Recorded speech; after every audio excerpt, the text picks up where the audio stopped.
Welcome, everyone. Thanks for coming today. While we wait for everyone to join the meeting, I'm going to tell you a little bit about what we're doing at the museum. I am on the museum's green team, and a couple years ago, we started composting at the museum in the cafes. And it was a really difficult project to get started. There was a lot of moving pieces. But we finally got there, and it is just so exciting to watch what's been going on. So I'm going to tell you a little bit about it. So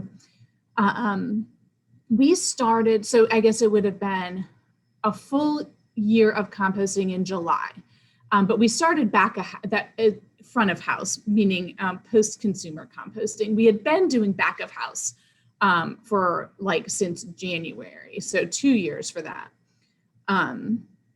So I'm going to show you, these are our compost bins that we have in the cafe, the Daily Planet Cafe at the museum. You can see our exhibits team, we worked really closely with the cafe. And so what they did is they converted all of their disposable products to compost, except for, you can see in the landfill section, a very few things that were just impossible.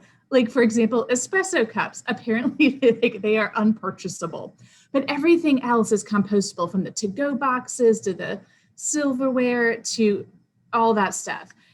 So almost everything in the cafe is compostable.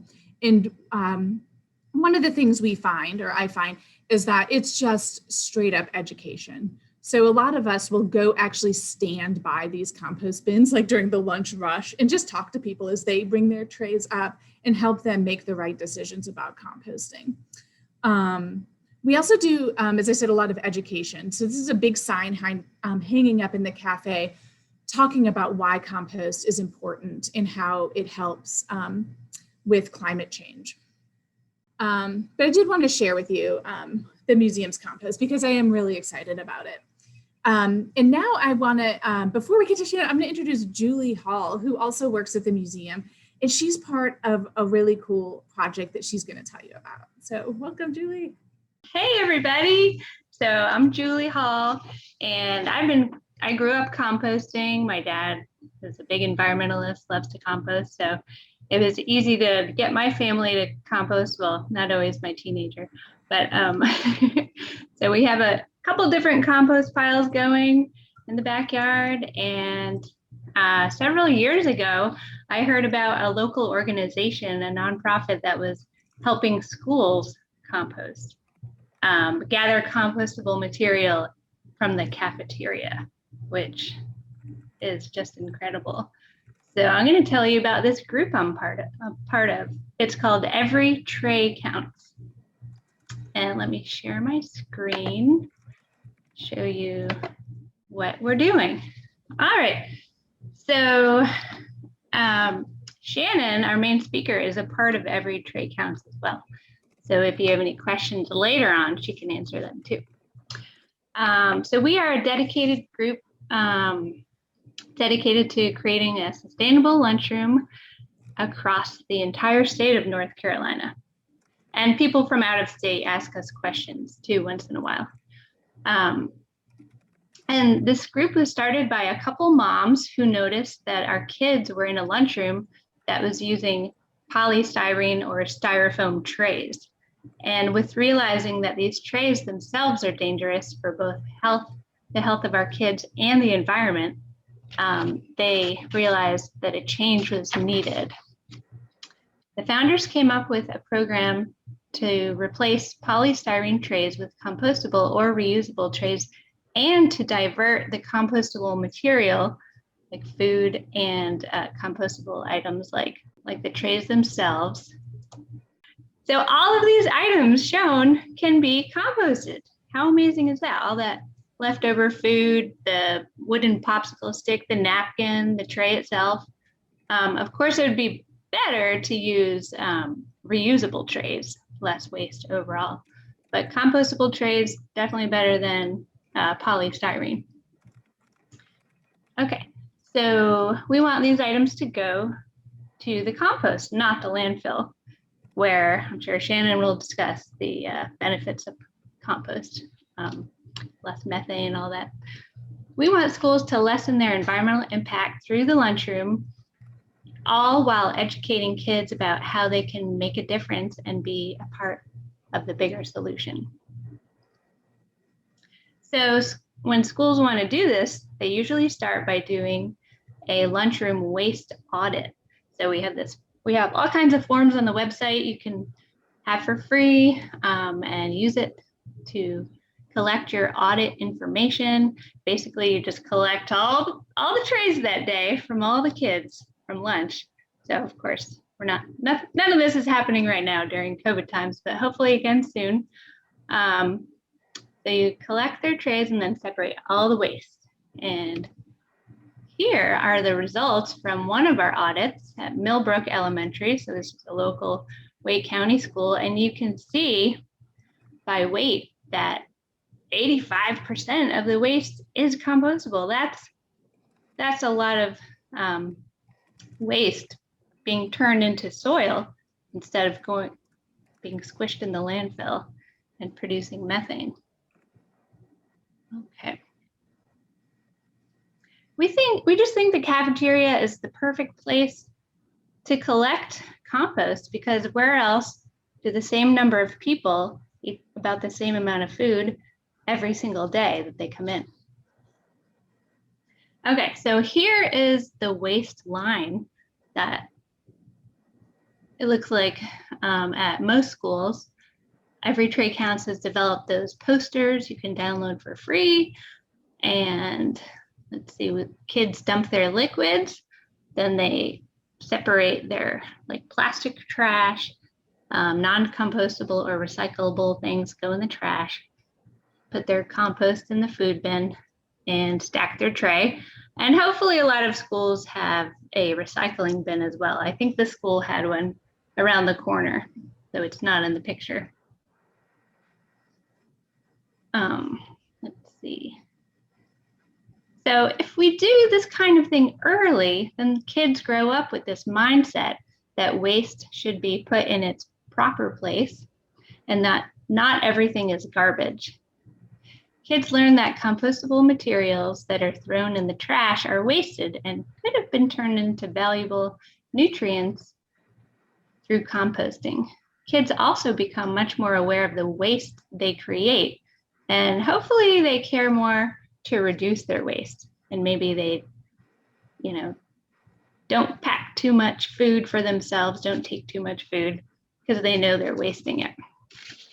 And also all the plastics, maybe cut down on those. An added benefit to composting is that garbage bags in the cafeteria can get really heavy. And when the staff have to lift them into the dumpster, sometimes they hurt their back. That's like a common injury with the cafeteria staff. Also, the dumpsters don't get nearly as full, so schools can afford composting through cost shifting. If you have less dumpster tips, you have more money for compost hauling. All right, here's my last slide. I'd like to prove how successful this program can be by sharing with you how much of a difference 5 Wake County schools composting in the cafeteria made. So let's take a look. This is just from one year, 2019. So the date in the upper right is when the report was produced. So the bottom left is 2019, 5 schools in Wake County. Some of them weren't composting all of the waste. Sometimes just certain grades did it. So the real number is even bigger if all 5 schools were composting everything. But I think this is incredible. 60,634 pounds diverted from the landfill in 2019, which equals 15,000 approximately pounds of compost created. And on the right column, see 6,000 pounds of methane avoided. And you can see the other figures.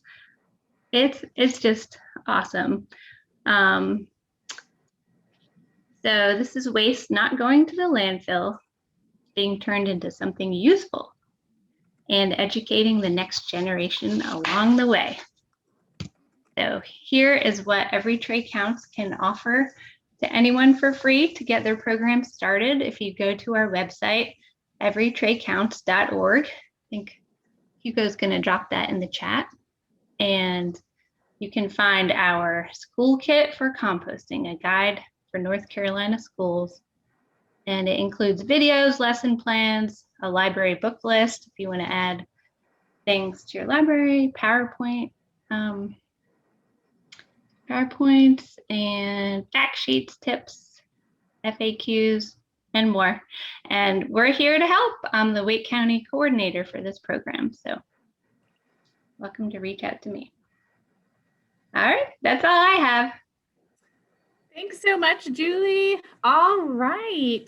So now I would love to introduce our speaker today. So Shannon Culpepper joined the Chatham County Solid Waste and Recycling Division a few years ago. And so as the recycling and education specialist, she manages the county's recycling, waste reduction, and household hazardous waste programs. So Shannon, welcome, and thank you so much for being here today. Thanks for having me. Let me get my screen shared. Is it good? Ooh, it looks great. Okay, excellent. So yeah, thanks for being here, everyone, and thanks for Julie for talking about Every Tray Counts. Yeah, so like Carrie said, I'm the recycling and education specialist in Chatham County. If you don't know where that is, we're right outside of Wake County. Pittsboro is our giant metropolis we have here. But yeah, we're neighbors to a lot of people in the triangle. So yeah, let's talk about backyard composting. So just to make sure we're all on the same page, a basic definition of composting is that it's the process to make compost. And so compost is the mixture of decayed material, and then you can use that as a fertilizer or soil amendment. So just so we all know what we're here for and we're starting on the same level. So Julie mentioned a little bit before, but there's a lot of benefits of composting. One of the main ones is that it can reduce the amount of waste we send to the landfill. So this is some data that comes from the EPA. They publish it every year. It's a couple of years behind because it takes a while to collect the data from all of the states in the US. And so 2018 is the latest information we have, but it shows us that about 24% of waste that goes to our landfills currently is food waste. And then another 7% is yard trimmings. So that'd be, anything, leaves, grass clippings, all that kind of stuff. And so in total, that's 31% of waste going to the landfill. When these organic materials go to a landfill, they will break down for a little while in the beginning, but at a landfill, every day you're covering it. And eventually all of your carbon and your nitrogen and everything you need to have your oxygen, your water, everything you need to have compost happen can't happen anymore. So after a few years, it will stop breaking down. So we're just putting this material into a landfill that could easily be used and turned into something else. And so besides saving the space at landfills, we're also paying to ship this stuff to landfills, to haul it, however it gets hauled there. Julie mentioned before, but methane is created in landfills from the breakdown of these materials. And that's the byproduct of the landfill, but when you have composting, your byproduct is CO2. And so a much preferred byproduct. And then using compost can also reduce the amount of fertilizers you need, so chemical fertilizers. They can be used in replacement of those things, and it helps with nutrient runoff. It helps keep all the stuff in your soil more. And then on top of that, you're creating an organic material. So you're able to, use this material that has nutrients and improves your soil structure, your natural soil structure. So there's a lot of benefits to composting. So that's just sort of the main ones. And then before we get into the nitty gritty, so I was just explaining before we got on, but I don't have a heavy science background. So I talk about composting, like how you can do it in general. So we're going to cover the basic scientific processes needed, but I'm not the best resource for that, but so the composition is essentially what we're trying to do is speed up the process of decomposition. So these items are already breaking down, right? You know, food or organisms in the wild, they're going to break down, they're going to go back into the soil, and they're going to be a part of the soil food web that I have this diagram of. And what we're trying to do when we're composting is to make that process happen faster than it would naturally, so that we can get the compost at the end of the material or at the end of the process faster. So when we're looking at how we're doing that, part of it is the organisms are doing the work, a lot of the work for us. And so this is a snapshot of some of the organisms that are in your compost bin if you're doing it right. And they all play a different role and do lots of different things, but I just want to point out that bacteria, which is kind of down here. I don't know if you can see my mouse or not, but kind of towards the bottom, the little bacteria. They're tiny, but they're doing 80 to 90% of the work in your pile, in your bin. And some of the other organisms are going to come and go depending on what stage you are in the process, but bacteria are going to be there almost the whole time. And so when we're looking at these organisms, this is a great diagram that shows you the size of the organisms we're talking about. So this is comparing the size of them to a pin. So you can see the pin at the bottom. If you're not familiar with this book, I recommend it to everybody, but it's called Leaf Litter Critters. It's a book that takes science and poetry and puts them together it's supposed to be for kids, but I love it. So it's wonderful, but this is from that book. And so they're really showing you that most of the organisms are in your pile that are doing all this work for you, you're not going to see them. They're either microscopic, or you might sometimes see a part of your pile moving, which is really weird, but you can see the stuff moving, but you might not see the things in there that are moving.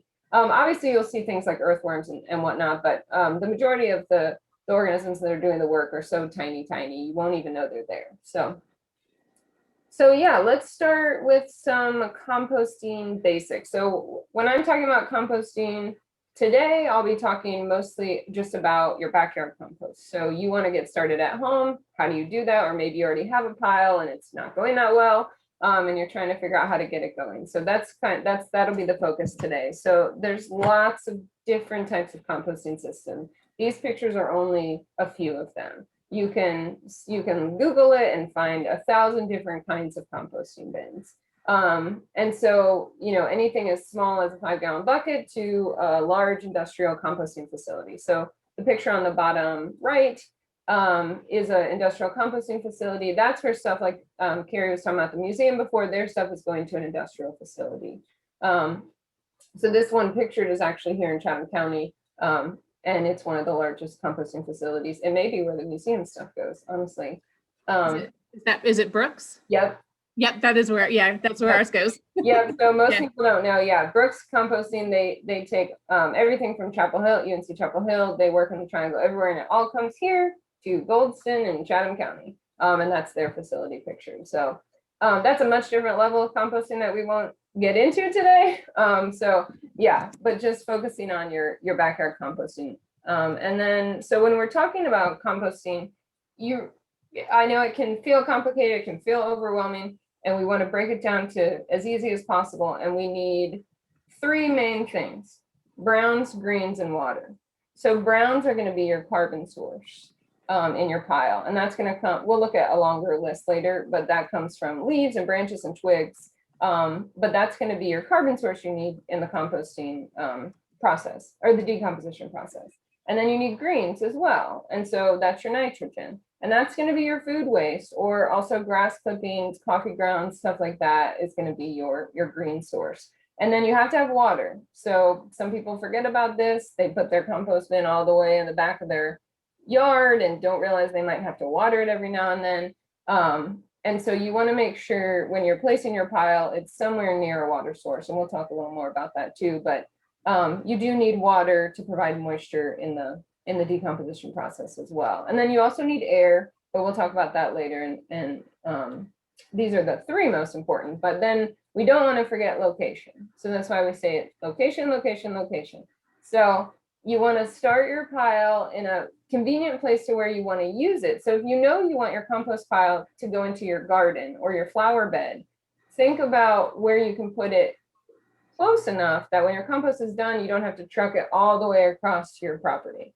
So, some people like to put their compost bin as far back as possible because they're worried about smell and critters. And if you're doing it right, you shouldn't have that problem. And so you want to put it where you're going to use it so that it's easier for you to use later. And then also you want to start on the natural ground. You need those microorganisms to find your compost bin. So if you put it on a driveway or something, it's going to be harder for them to get there. So you need to start on the natural ground. And then I mentioned you need to be somewhat close to a water source. Now, I think we all know we've been inundated with water, so nobody needs to be, with rain, so nobody needs to be worried about that right now. But in North Carolina, we do go through some dry seasons. And during the dry times, you are going to have to add water to your compost bin. And I'm saying add water. Sometimes you might just be able to open your lid and let it rain on it. You don't always have to be carrying a hose over there or watering it, but we'll talk more about how wet it needs to be later. But you just want to keep that in mind when you're trying to figure out the best place for your compost bin. So let's talk about browns and greens. There's tons and tons of browns and greens. This is a snapshot of the most common ones you're going to find, or some that I get the most questions about. So that's why I included this list. But browns are not always things that are brown. Some people get confused with that. But dry leaves, twigs, non-glossy paper. So newspaper, any kind of paper is fine. If you put a newspaper in, you don't want to put in those glossy ads.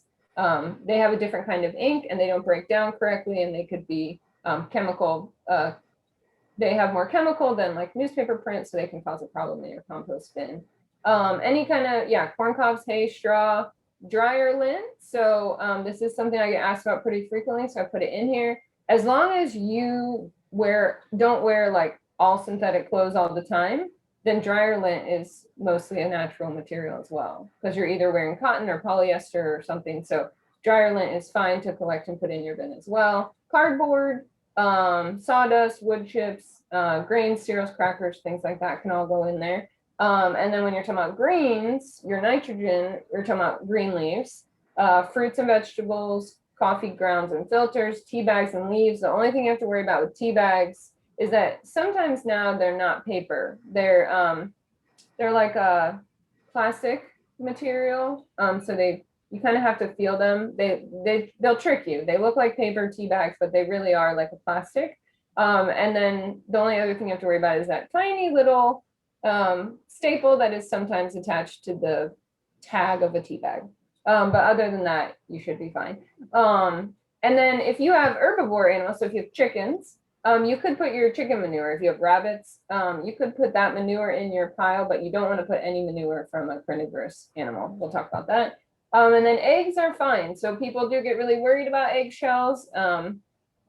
I have been putting them in mine forever, and I have not had any problems. Now, some people feel better if they rinse them off first before they put them in there, but eggshells are fine. Any kind of flowers and dead blossoms, obviously, herbs and spices. So those are the main ones. So Shannon, I have a question. So Andrea has a question. She has mold growing in her little kitchen composter, and can she still put those materials in the compost area in the backyard? For sure. Mold is a natural process. It's a part of decomposition. You're just getting it in your kitchen one because it hasn't yet been put into the bin where it has more of a proper, ratio, but it's 100% fine. No problem. So let's talk about some things that you definitely never want to put in your backyard compost bin. So meat and dairy are fine in a large industrial composting facility. So like at the museum, at school programs, they would collect meat and dairy because it's going to an industrial facility. Your backyard compost bin is not going to get hot enough to break those down. Those are also going to be the main materials that other animals are going to be attracted to. So if you're putting meat in there, there's a chance a raccoon or someone's going to find it because they want the meat. And then diseased plants. You have to be really careful with diseased plants. So your pile has to get 145 degrees to kill most seeds. And so if you're putting in, say you had a garden, got some kind of disease and you pulled those plants out, if your pile's not going to get hot enough, you may just end up, those plants will break down, but they'll take the disease with them. And then when you use it in your garden again, you're actually taking that disease back to your garden. So there's so many different plant diseases and I can't even begin to be an expert on that. But what I would recommend is if you know the disease, if you need help identifying it, I would contact your local cooperative extension folks. They are the experts, but they could tell you also if it's one that could be transplanted. Or you could, look it up on the internet, but there's just too many to even try and list them out here. And the same with weeds. So if you're pulling weeds up, you have to make sure your pile is going to break them down. You maybe want to spread them out in your pile. Don't take, a whole big thing of weeds and put them in one place. That might be harder for them to break down. So weeds, same reason. And then animal poop I mentioned before. So if it's, chicken or rabbit, something like that, you're fine, but no meat eating animal poop. Your pile's not going to get hot enough. You're causing your own sort of health issue there. So don't put that in there. And then charcoal and ashes. So I do actually know people who add charcoal and ashes. I put it on this list because you do have a danger of it catching on fire. So even if you've had your charcoal or ashes out for a long time, they really do hold heat, and you'll be surprised how long they hold heat. You won't know. And when you put it in your pile and then add more heat, they can actually catch back on fire. So I put it in here as a cautionary tale to say, if you want to put it in there, you need to make sure it sits out for weeks before you put it in your pile, and try to put it in sparingly in your pile and not all together. And then magazines and glossy paper. Yes, question. Yeah, we have another question or comment. So Tanya says in her community garden, they put the weeds in a heavy black garbage bag until they break down before putting them in the compost bin. Oh, that's great. Yeah, that's great advice to let that breakdown happen first. Yeah, excellent. I will add that into my future presentations. I know, and I was just saying, I put my invasives in the, to go to the landfill, and so now I'm like, oh, I should do that instead because it kills me putting that organic material into the trash can. Yeah.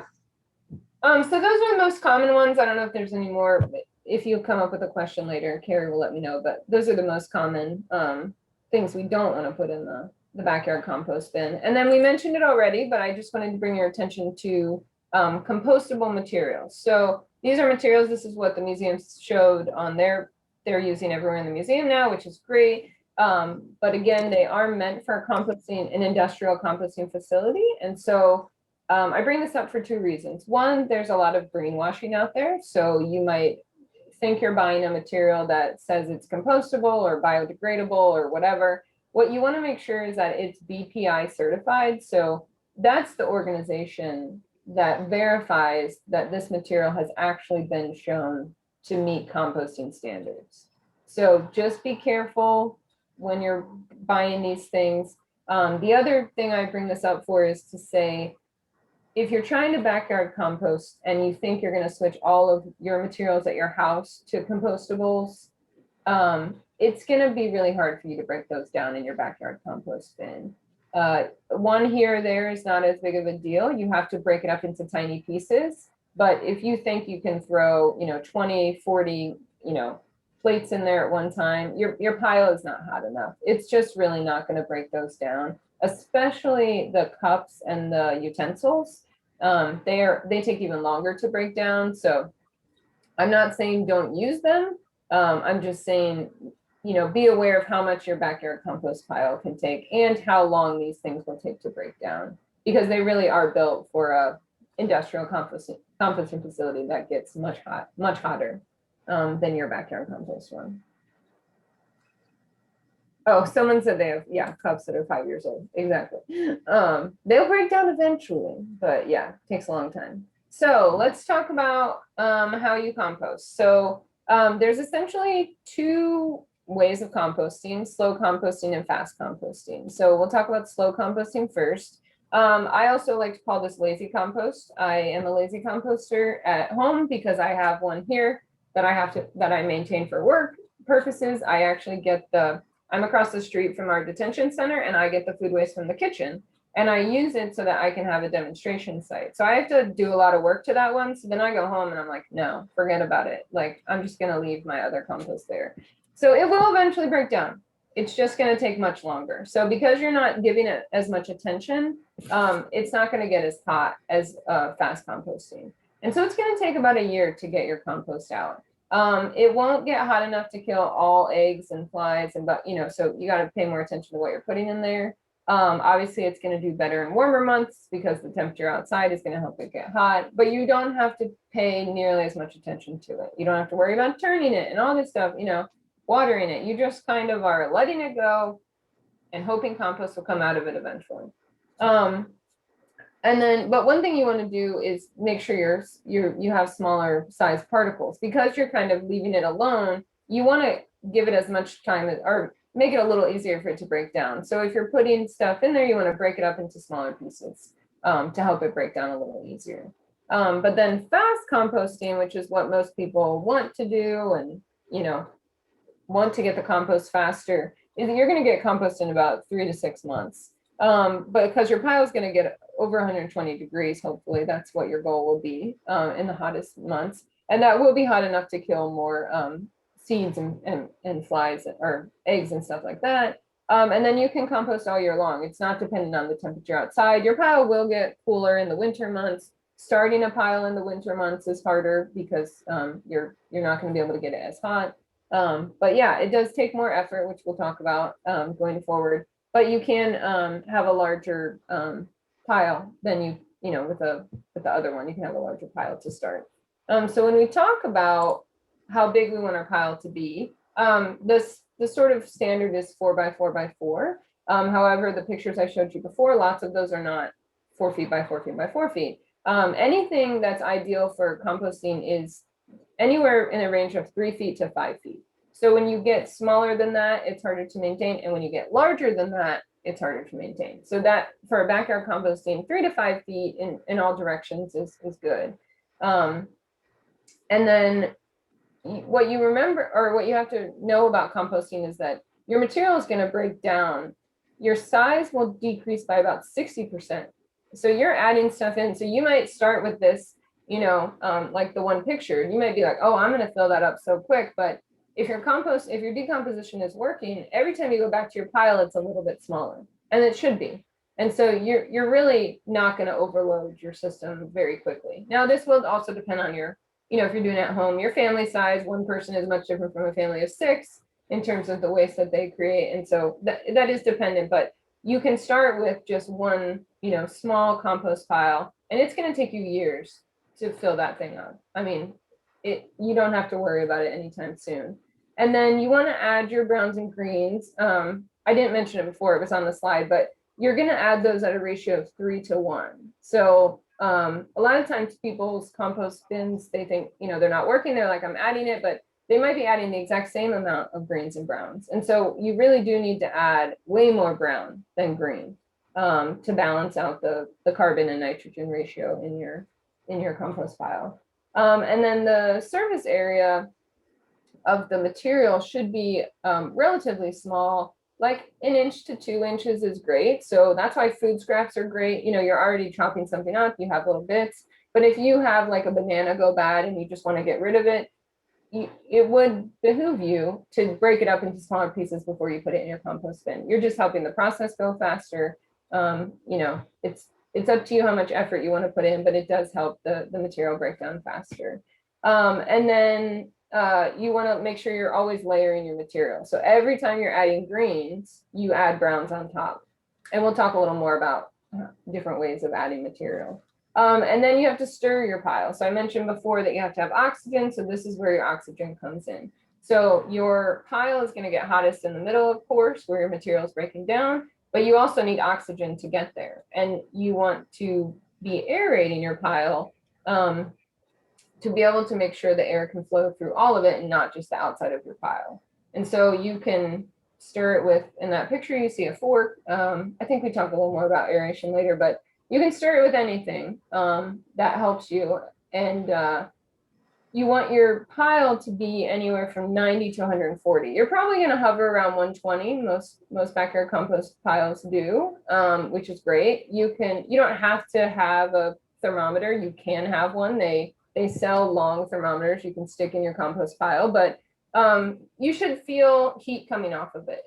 You open, if it has a lid, you open the top, you should feel heat coming, and then it's hotter than the temperature outside. If you have one that's enclosed, you should be able to put your hands on the side of it and feel heat on there as well. So that's how it's breaking down. But yeah, staying in that range is important. If you get If you get any hotter than that, which is actually pretty hard in a backyard composting, you're going to actually kill all your organisms in there.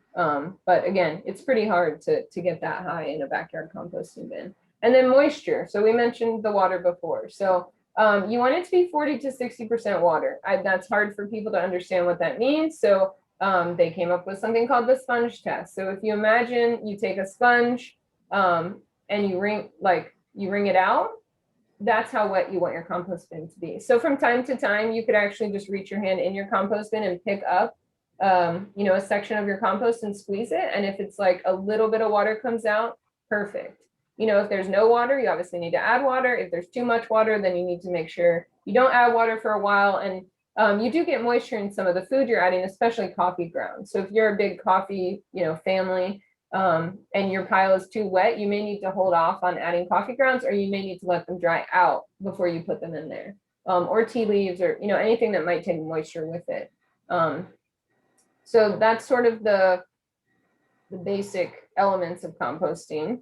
And then when we're talking about adding our material, you can do it in two different ways. So continuous is what it sounds like.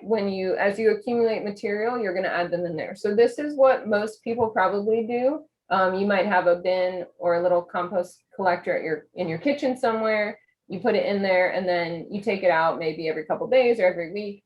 We would call that continuous. Now, in order to do that, you have to have your stash of browns ready at all times. So you may be able to have, a bag of browns or a pile of browns next to your compost bin, but know that those will start naturally breaking down too. So you have to make sure you have enough so that when you're adding in if you have a, 1 gallon container, then you have to add in 3 gallons worth of browns. So you just have to make sure you have a pile ready for you whenever you are putting in your greens. And you want to dig a little hole in your compost, add your greens in, and then put browns on top. And that way your greens are completely covered by browns on all sides. You can just throw it in the top, but digging a little hole helps the process break down faster. It helps the microorganisms get to it faster. Yeah. Question? Yeah. So Allison has a question. So it's been raining a lot. Yes. Yes. So is there any way to try to not get it too wet and soaking your compost? So yeah, there has been a lot of rain lately. You just could add some more browns to the top. So if you have a stash of browns around, leaves, one thing I didn't mention before, which I should mention, is pine needles. We have a lot of pine needles in this area. Pine needles are really hard to break down. You can add them in sparingly, but if your whole yard is pine needles, do not put all pine needles in there. That's not going to work for you. So I would say if you can mix pine needles with leaves, that's great because the leaves help the pine needles break down faster. But yeah, if your pile is too wet, you can add some more browns to help soak up the moisture, would be my advice. If your compost, depending on what kind of compost bin you have, if there are holes on the top or it's open on the top, consider covering it, especially if like I know we're about to get rain again for several more days. So if you know that your pile is already saturated, think about covering it if you're able to do that. So hopefully, Allison, that answers your question. And I think your name was Allison. And then, so batch composting is a little different. So batch composting goes more, you can do it either way, but it does go more hand in hand with slow composting. So the idea here is that you're going to collect all your greens for a long time and then collect your browns and then put it together and leave it alone. So you are going to have to collect a lot of greens, or you're going to have to find a way to stash these. And so one thing you can do is store them in the freezer. So storing them in the freezer helps pause the decomposition process, but it also helps you not have a horrible smell in your house, especially if you're trying to convince your partners to compost and they don't want to. That's a big, no for them having a smell. So you might be able to stash a few bags or a few containers in the freezer and then go put it all in your pile at one time. But again, you need to make sure you have enough browns. So if you're putting in, 4 gallon size bags of material at one time, then you have to have 12 gallon size worth of browns to put in there. But you can do either way. Most of the time, batch composting goes hand in hand with slow composting, and continuous goes hand in hand with fast composting, if that makes sense. So then let's talk about when your compost is ready. So you've been, working on it. You've been taking care of it. I think I took a slide out. So I didn't mention the aeration. I'm sorry, I'm gonna go backwards for a second. So in turning your pile, a good rule of thumb is to turn your pile once a week.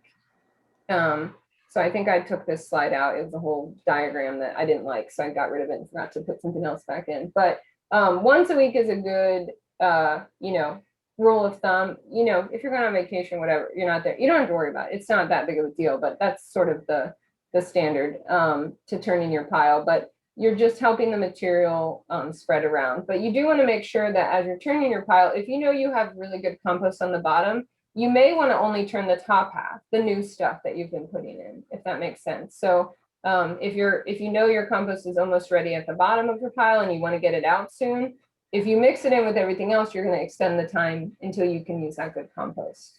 I hope that makes sense. And sorry, I left that out earlier, but at least I remembered. But yeah, your compost is ready when it is dark in color. It looks similar to coffee grounds. It also should have a super refreshing, earthy smell to it, not smell like, rotting food anymore.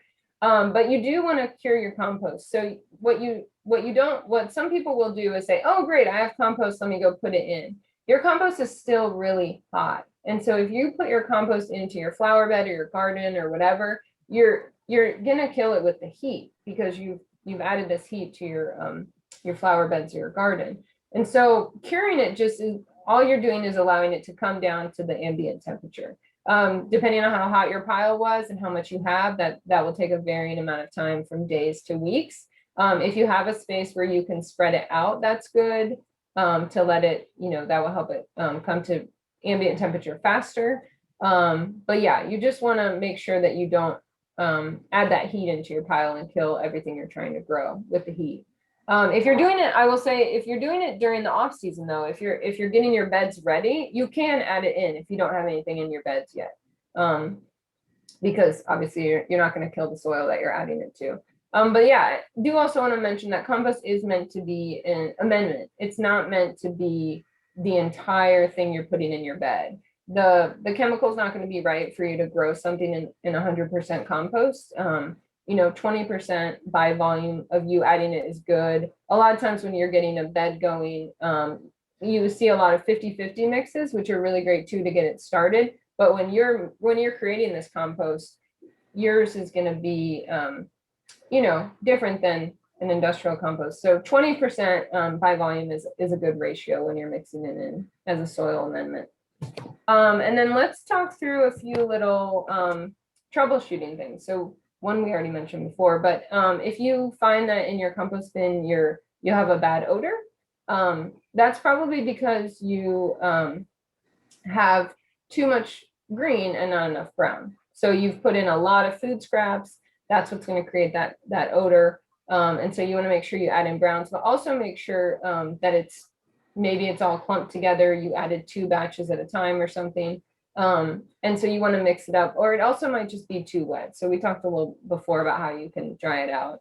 And then if you have an ammonia smell, that comes from the breakdown as well, or, can come from the breakdown. But sometimes that comes from a lot of grass clippings, especially if you put grass clippings in that are wet, they can give off a bad smell pretty quickly. And again, you might have too much food and not enough brown, so too much green, not enough brown, or not enough oxygen. So it seems like there's always it could be 2 or 3 things, and that's true. And you just have to troubleshoot yourself. So if you have a bad smell, maybe try turning it and seeing if the oxygen helps. If not, maybe try adding carbon. So none of these things are gonna fix overnight. It takes a little bit of time, but you're not gonna destroy your pile in the process. So you have time to figure it out. If there's flies around your pile, which is a concern people have, that usually means that you're not covering the food waste well enough. So if you're covering it with a 3-to-1 ratio, the fly should have a really hard time getting to your material. Now, you may notice as that material is breaking down, if the browns break down faster than the greens, go ahead and add more browns. If you open your pile and there's a lot of food waste on top, go ahead and add more brown. It's no problem. You're not doing anything. You want the greens to be covered in your browns. And then if it's not hot enough, You might need more food waste, your balance might be off, or it might be too dry or too wet. I know that feels counterintuitive, that both could cause the same problem. But that's how I feel about trying to grow any house plant. I either water it too much or not enough and it dies, and I can't tell the difference. But your pile might also be too small. So make sure, your pile is at least 3 feet by 3 feet by 3 feet or up to 5 feet. So not smaller, not larger. And then if you see that nothing is decomposing, so you're opening and everything, is still kind of just the same, but getting moldy, that means your ratio is off. So try to make sure you have that 3-to-1 ratio. If the item is too big, like a paper plate we mentioned before, throwing in a whole paper plate, it's not going to decompose, but if you break it up, it will decompose. So breaking things up is good to that 1 to 2 inch size. And then it might be too dry, so make sure you're watering it. Do the sponge test pretty frequently. Obviously, if you're turning it every week or so, then that's also a good time to go ahead and check if it's too dry or too wet. So I just have one little note. So the museum just did a whole presentation with Rhonda Sherman from NC State on vermicomposting, and she is the world's expert vermicomposter. So I'm not even going to try and say anything. I just throw this in here to say vermicomposting is an option. So if this all feels overwhelming to you, if you're not in a place where you have a yard that is conducive for a compost bin, consider getting a worm bin. I have mine right here just so you can see, but it's obviously a much smaller, manageable size than what we're talking about. Now, you're not gonna, be able to break down all your food in there. There are some limitations, but it is a good alternative if you want to reduce some of your waste, some of your food waste. So just a few notes. You want to only use red wigglers. You want to keep them in a dark, cold place or cool place, not freezing cold, but they do not want to be hot and they do not like the light. And you put bedding on top, and then you have to water them just like anything. So about once a week is pretty common. They want their environment to be about 60% wet as well. And then food preferences. So they really like fresh food. So they're not going to want your rotted banana or your rotted orange. They want the scraps, you're cooking and you have little scraps. They want those of fruits and vegetables. The coffee grounds and tea bags are hit or miss with worms. Mine, who I call Herbert, they do not like coffee grounds. I had to stop giving them coffee grounds, but some do. And no citrus and no onions. So the acid in those things are, they're not going to, the worms don't like the acid in them, so they won't eat them anyway. But yeah, so just a quick note about worms. If you're worried you're like not doing it right, they will try to escape if they're not happy. So that's a sign to you that something's off, and then you can troubleshoot and figure out what it is. But they'll tell you if they're not happy in their home. Awesome. So my mom has a worm bin, and hers are the Freds. So nice, and yours, nice. I love that yours are Herbert's. Yes, Herbert's. Yes. That's yeah. so great. Yeah. So Andrea has a question. She has a bokashi composter, and she's wondering if she can add that to her regular compost heap. Is a bokashi composter the one that's layered, Andrea? Yeah, so put that in the chat. There's so many different kinds that I can't keep up with all the different kinds. Let me go to my last slide while we're waiting. So that's my contact information if you have any questions. The North Carolina State Extension Composting Resources is the best place to find information on any type of composting. They will even recommend to you different kinds of backyard composters and all that kind of stuff. And Hugo's going to drop these links in the chat for you guys. And then just a little plug for myself, but I got hooked up with the museum because I have a educator guide called Don't Waste It. So it's full of lessons and activities for educators to use around solid waste, recycling, composting, waste reduction, all those kinds of things. So you can learn more about that if you're interested at our website there. So Andrea says the bokashi composter requires a layer of bran. Oh, interesting. I can look into it more, but I can't imagine that there would be any issue with that because bran is a grain, which you can put in there. So I think that would be fine to add into. So you're asking, so you put that in after? Yeah, I think that would be fine. I can I can look into it a little more, but I can't imagine there would be any problem with that. I'll have to look into that. See, always learning about new kinds of composting. It's funny. Yeah, I've never heard of that either. So No, yeah. I mentioned recently to someone, but like there's a whole, you know, making compost tea phenomenon that I like can't even wrap my head around. So I know that that's a whole thing I need to learn about. She says, food waste is stored in a plastic bin for 2 weeks, and then there's an interesting smelling liquid that accumulated. Yeah, that would be, yeah. Which is definitely going to happen because you don't have any carbon to help. So just your food is breaking down, and all that smell comes from that nitrogen. So that's where you get that bad smell. Interesting. Yeah. So I have a question. So because I have my backyard compost, one of my worries, I live at Falls Lake, and nutrients is a really big problem in Falls Lake. So is my compost contributing to Falls Lake's problems? Definitely not. I mean, again, I wouldn't put your compost bin right next to a creek if you have a creek. I mean, I think that's probably just good rule of thumb, but you're not contributing to that problem. I mean, your bin moisture shouldn't be running off in any type of from your compost bin. If you're doing it right, you want to keep all that in there. Okay. Yeah, I have the slow, lazy person. You do have the lazy compost. Oh, that's fine too. Yeah. Your method is, my preferred method at home as well. Yeah. Okay. So interesting. And so then another thing we had, so when we first launched our compost program at the museum, we had an event called Compost Con. It was amazing. Nice. And and somebody had something there I can't remember what it was called, but I know we can't put pet waste in our regular compost, but he had it was like a green cone.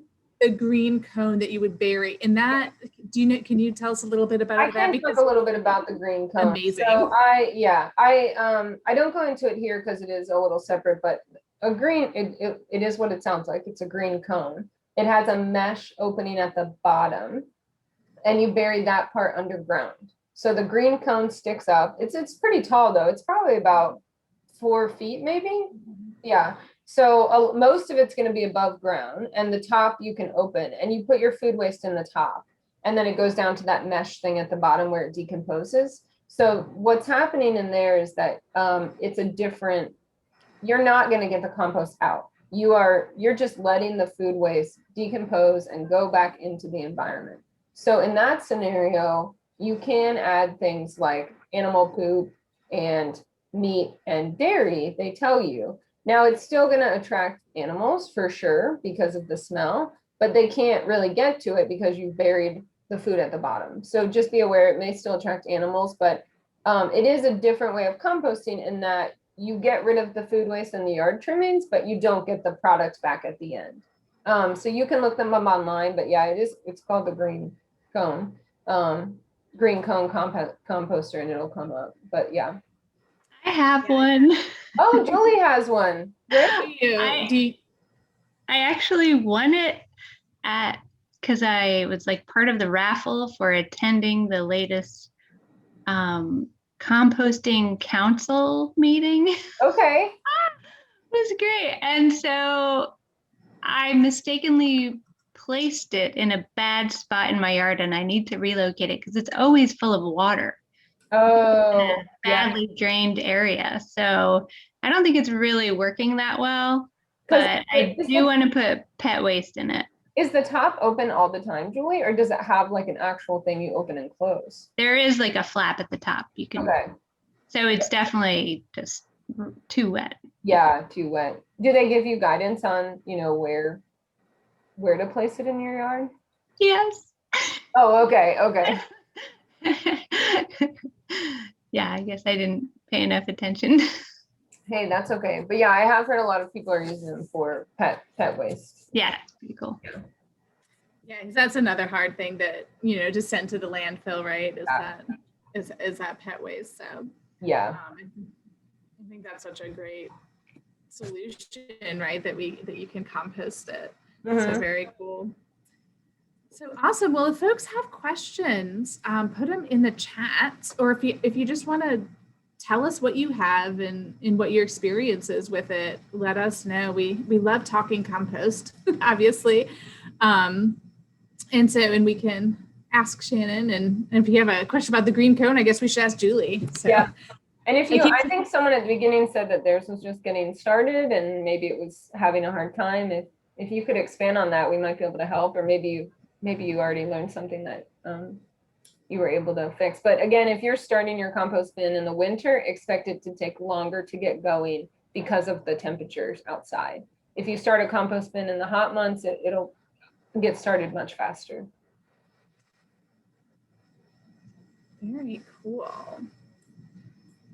So how long have you been composting, Shannon? I have been composting in some form or fashion for about 10 years now.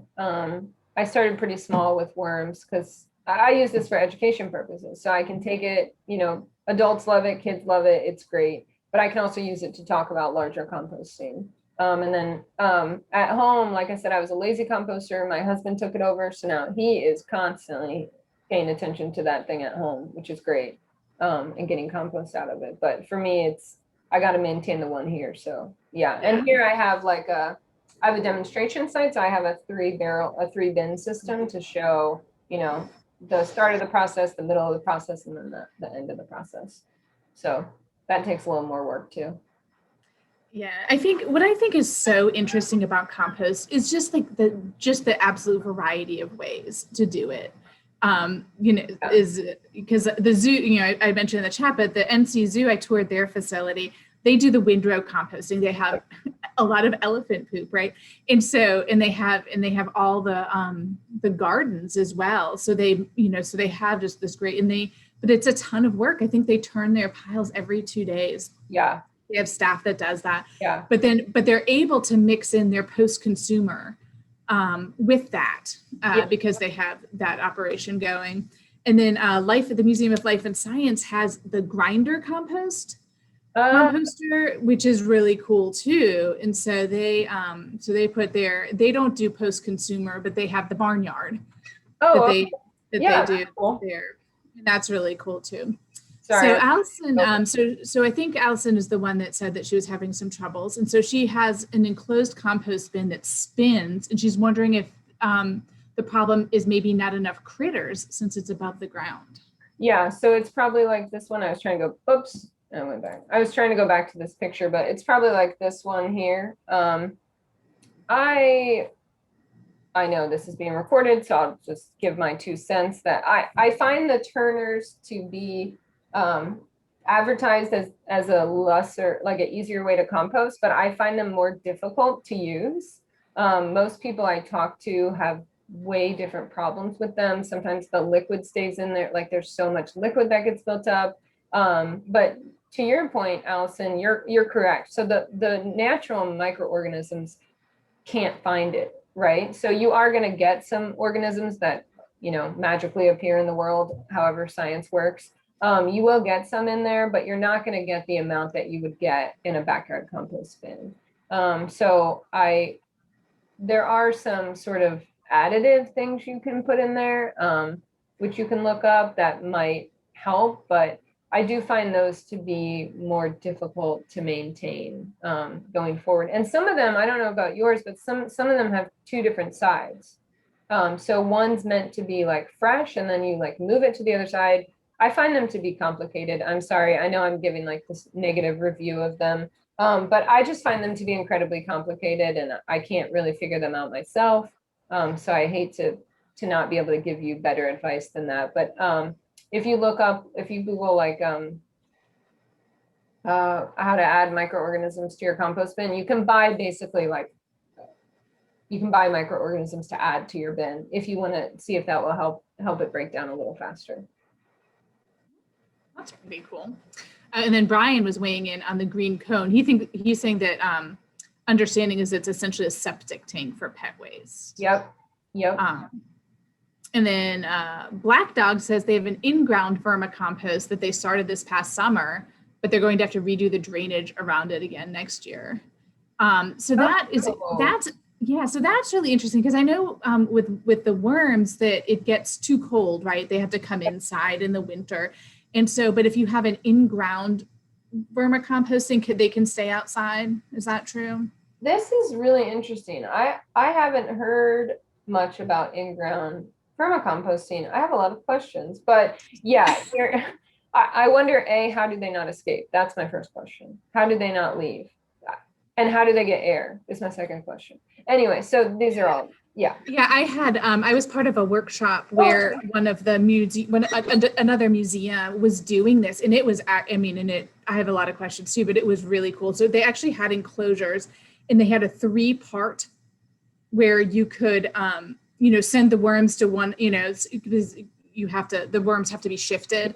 Yeah. And so it was underground, it was in ground. And so they would have, the scraps would be put in one, and then, I guess you just shift the worms, but they had the little worm door. Oh, cool. They would actually I think of like a portcullis at a castle. You'd lift the little door, and then, the worms make their way to the next part, and then you keep them in there for a while.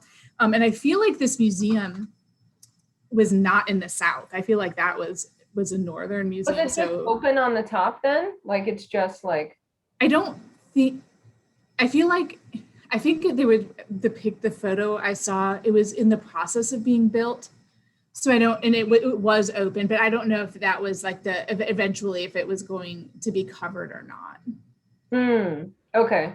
But it seems so cool. And it's also something that, even downtown, maybe we could figure out something cool like that. And I think their plan was to have like school groups, like school children put their scraps to feed the worms. So it's like an educational tool. Yeah, that's cool. But yeah, to your point, I think, temperature is very important to worms. They have a happy temperature like we all do.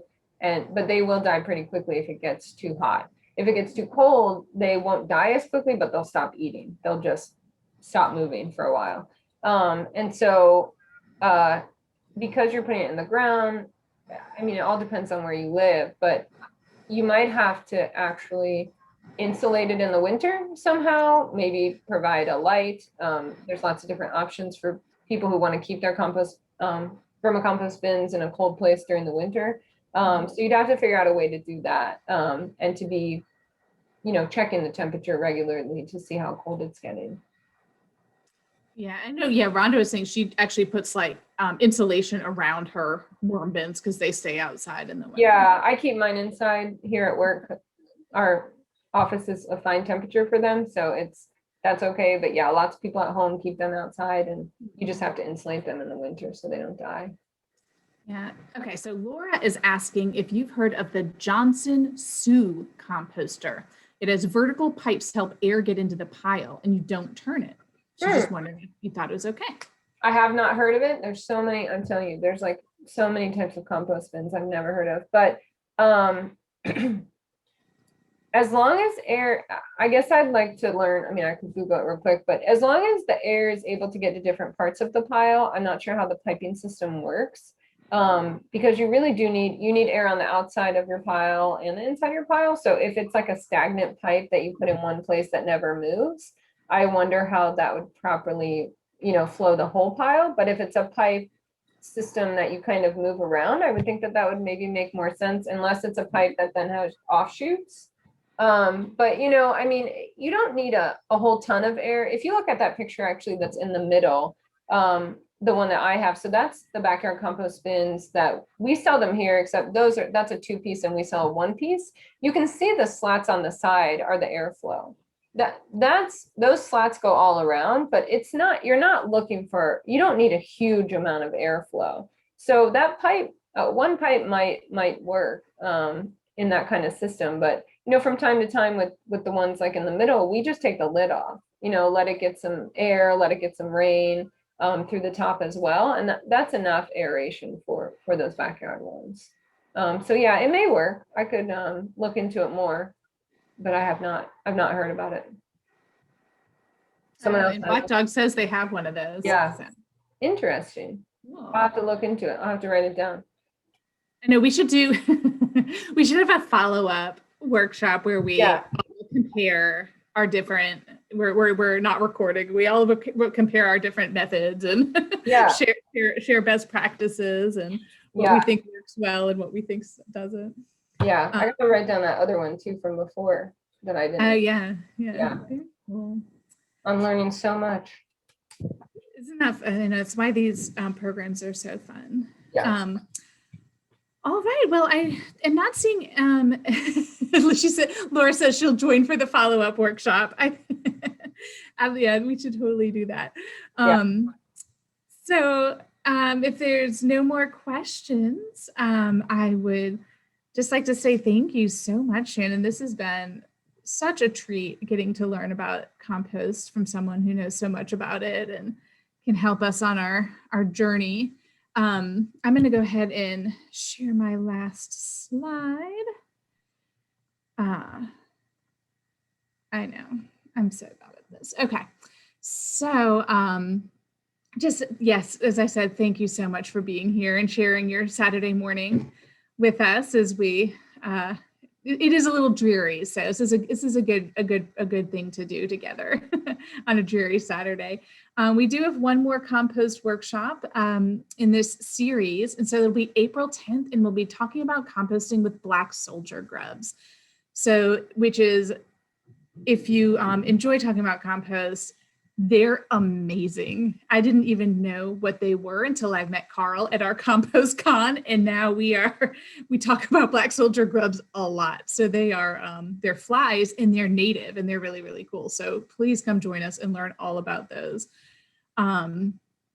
With that,